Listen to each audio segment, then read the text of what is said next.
ድንገት እኮ ከእንቅልፌ ስነሳ ሳይደንቅ ይገባኛል። እዛ ያሳለፍሽው ነገር ቀላል አይደለም።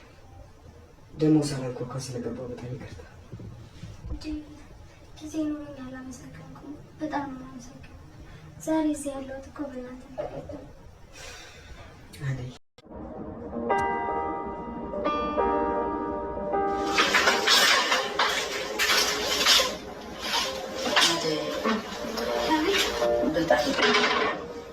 ውሃ ፈልጌ ሳይሆን እማዬ ፊት ሌላ ነገር እንዳትናገር ይፈርች። ምን ተናገርኩ? ያጠፋሁት ነገር አለ? ቤዛ በአንቺ ቦታ የተተካች ሰራተኛ እንደሆነች ነው እማዬ የምታውቀው። ቤዛን ሰራተኛ? ቆይ እንዴት ሆኖ? ፍቅር ያመጣችው ሀሳብ ነው እማዬ ስትመጣ። ታዲያ አንተ እንዴት ዝም ትላለህ? ፍቅር ቤዛ ላይ ሁሉ እስክታደርግ ድረስ አስችለው እንዴት ዝም አልክ? እኔም ለማየም እንደምላት ግራ ገብቶኝ ስለነበር በቃ አጋጣሚ ተጠቀምኩበት። ታዲያ አሁን ቤዛ የት ናት? ኤላ ቤት ነች። ወይ ረሰችው። ለእኔ አንቺ ስትመጪ እንደሳውቃት ነግራኝ ነበር። እኔ ራስ በጣም ነው የናፈቀች። ግን አራት እንገዳት ምሽታል። ነገ በጠዋት እኔ ራሴ ቤታቸው ይሄዳሉ። አዎ ለነገሩ አሁን ብነግራት በዚህ ምሽት ካልመጣሁ ነው የምትለው። አዎ ባርኮቴ። አደይ ስለመጣች በጣም ደስ ብሎኛል።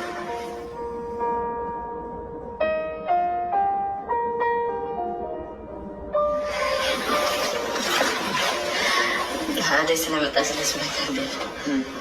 እኔም በጣም ደስ ብሎኛል። ከአሁን በኋላ አጠገቤ አለች። አዎ በቃ መልካም ጊዜ አላቸው።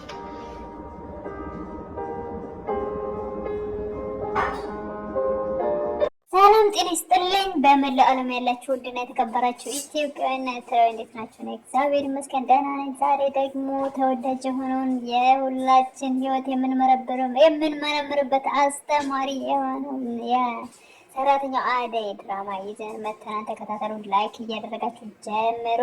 ያለውን ነገር አብረን እናያለን ማለት ነው። ስትጀምሩ ላይክ እያደረጋችሁ እናመሰግናለን ስለምታበረታቱን። አደይ እንግዲህ ወደ ከተማ መልሰው አምጥተዋታል እነደብ ማለት ነው።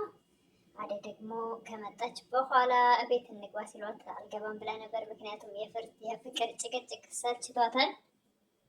ግን እዚህ ጋር የባርኪ እናት ስለመጡ ስለሯት እሳቸውን ሰላም ልበል እናወጣለሁ ብላ ተከትላ ገብታለች እነደብን ማለት ነው። እና ቤት ከገባች በኋላ እሳቸውን በጣም በደስታ ተቀበሏት ማለት ነው። የነባርኪ የፍቅር እናት ፍቅርም አዲስ ነገር አሳይታለች። በጣም የሌለ ፍቅር ማለት ነው። ለአደይ የነበራት ቦታ እንግዲህ እውነት ከሆነ ይቅርታ አድርግልኝ ብላ ከልቧ ተጸጽታ ላጠፋችው እስከዛሬ ለበደልኩሽ ይቅርታ አድርግልኝ እያለች ነው ማለት ነው ፍቅር። እና ደስ ይላል። አሁን ያለው ሁኔታ በጣም ደስ ይላል። የነባርኪ እናት አስማምተዋቸዋል ማለት ነው። ደብ ደግሞ አደይ ካለችበት ክፍል ሂዶ እንግዲህ እዛ እሷም እንቅልፍ ስለነበር በነን ስትራጠገባ ስታየው ደነገጠች። ግን ያው ያረገላት ነገር ከዛ ከጭንቅ ስላወጣት ብዙም መቆጣትም አልፈለገችም። ግን አጋጣሚ ደግሞ የነደብ እናት የቀርታ የነደብ አልኩ የነባርኪ እናት መጡ። ያው ደነገጠ ማለት ነው ደብ። እንግዲህ አደይ እንግዲህ ቁርሱን ቶሎ ፈጠን አድርግ ብሎ ወጣ። እንግዲህ የሚለው ነገር ሲጠፋበት እሳቸው እዛ ክፍል ሲመጡበት ማለት ነው። እነ ደመቀ አደይን አስመልጠው ራሳቸውም አምልጠዋል። አሸናፊን መተውታል ማለት ነው። እነዛ ነጫኔ የሚባሉት ሳይጎዱት አይቀሩም። እየተንገዳገደ እንደምንም በዛ በጫካው ሲሄድ የአደይ እህት መታችላት። እንግዲህ እሷ ደጋግፋ ይዛው እየሄደች ነው ማለት ነው። እና እሱ እንኳን መጣሽልኝ ብርሃንዬ፣ ለእናቴ እንኳን ተረፍኩላት እያለ ነው። ደጋግፋ ይዘው እየሄደች ነው። ባርኮት ደግሞ ፊልድ ሄዶ ከነበረበት ተመልሶ መጥተዋል ማለት ነው። ከቤዛ ጋር ተገናኝተው ከአራጣ አበዳሪዎቹን አግኝቻቸዋለሁ ይላታል። እና ገንዘብ እንደሰጣቸው ይነግራታል። ለእኔ ሳትነግረኝ እንዴት ትለዋለች እሷም። እና ላንቺ ማሳወቅ የነበረብኝ አልመሰለኝም እያለ ነው ማለት ነው። እና ለአራጣ አበዳሪዎቹ ገንዘብ እንደሰጣቸው ይነግራታል። እሷ ግን ደስተኛ አልነበረችም።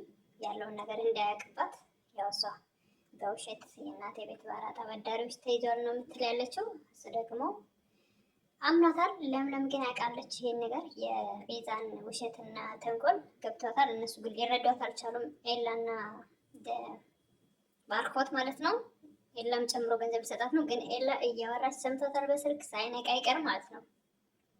ስለ አደይ እየሰማሽው ነገር የለም ይላል ባርኮት ለቤዛ። ምንም የሰማሁት ነገር የለም። እዛ አባቷ ድሯት ምናምን የሚሆነው ትላለች ማለት ነው ቤዛ። እንዴት አላወቅሽም ሲላት እንግዲህ እዛ ቤት እናት ካስወጣችን በኋላ ስለዛ ቤት እኔ ምንም የማውቀው ነገር የለም ትላለች። ባይሆን ስለ አራጣ አበዳሪዎቹ እንዴት አደረክ እያለች ነው። ትንሽ ገንዘብ ስለተሰጠኋቸው ተረጋግተዋል ይላል። እንዴት ለእነማን የሰጠው ብላ ትደነግጣለች። ያው እሱም ብዙ ነቅ ያላለም ለአራጣ አበዳሪዎቹ ነው ትንሽ ጊዜ እንዲሰጡን ይላል ባርኮት። የምርህን ነው ባርኬ እየቀለድክ አይደለም ትላለች። የምሬን ነው ወንድም ስላገናኘኝ ሰጥቻቸዋለሁ ይላል። ቆይ እንዴት እንደዚህ ታደርጋለህ ለእኔ ሳትነግረኝ ትላለች ቤዛ ማለት ነው። ምን ችግር አለው? አሁን ለምለምና ኤላ መጥተዋል ማለት ነው። ከዛ ቤዛ ጥላት ወጣለች። አልፈለገችም እንግዲህ ጥላ ስትወጣ ባርኬ የተፈጠረ ነገር አለ እንዴ ትላለች ለምለም ለባርኮት። አንቺ እንዳሰብሽው የተፈጠረ ነገር የለም። ወንድሟ አራጣ አበዳሪዎቹን አገናኝቶኝ ገንዘብ ሰጥቻቸው ነበር እያለ ነው ማለት ነው ባርኮት። አራጣ አበዳሪዎቹ ትንሽ ገንዘብ ጊዜ እንዲሰጡን ሰጥቻቸው ነበረ። ቆይ የቤዛነት አሉ እንደ ተገናኛችሁ ባርኬ ትላለች ለምለም። አይ አልተገናኘንም፣ ታመው ሌላ ቦታ ሄደው ነበር እያለ ነው ባርኮት። እና አሁን እውነተኛውን መሆኑን አረጋግጠናል ማለት ነው። ቤዛን ልናግዛት እንችላለን ይላል ኤላ። አይ እሱ እንዴት ይሆናል? እናቷን ሳታገኟት መስጠት አትችሉም እያለች ነው ለምለም። ባርኮት ኤላ አንተ ትክክል ነህ፣ ለምለም አንቺ አጉል ጥርጥርሽን አቁሚ ይላል ማለት ነው ባርኮት። እሷ ግን ነቄ ብላለች፣ እነሱ ምንም አልተረዱም። ቤዛ እንደምታስቢያት አይነት ልጅ አይደለችም ይላል ባርኮት። እሷ ግን በቃ እንደፈለጋችሁ ማሆን ትችላላችሁ፣ እኔ ከዚህ በኋላ እንደውም አያገባኝም ትላለች ለምለም። እሷ ድሮም ታውቃለች የቤዛን ተንኮልና ክፋት ያሰበችውን ነገር። እነሱ ግን ፈጽሞ ሊያምናት አልቻሉም። ኤላም ሆነ ባርኮት አልተረዷትም። ለምለምን ግን ቀስ በቀስ ሊረዱ ይችላሉ ማለት ነው። እና ስለ አደይ ምን አዲስ ነገር አለ ይላል ባርኮት። አልነገርኩም ለካ ባርኪዬ አደይ እኮ ተመልሳ እየመጣች ነው እያለች ነው ለምለም ማለት ነው።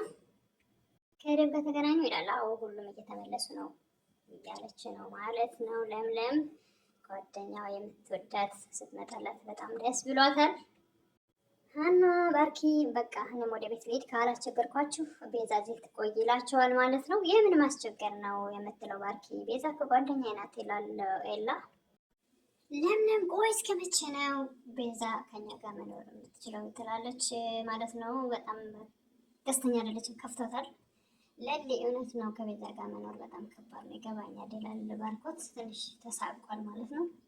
ያው እማዬ እስክትመለስ ነው እንጂ ወደ ቤት ቤዛን እመልሳታለሁ ያለ ነው ባርኮት።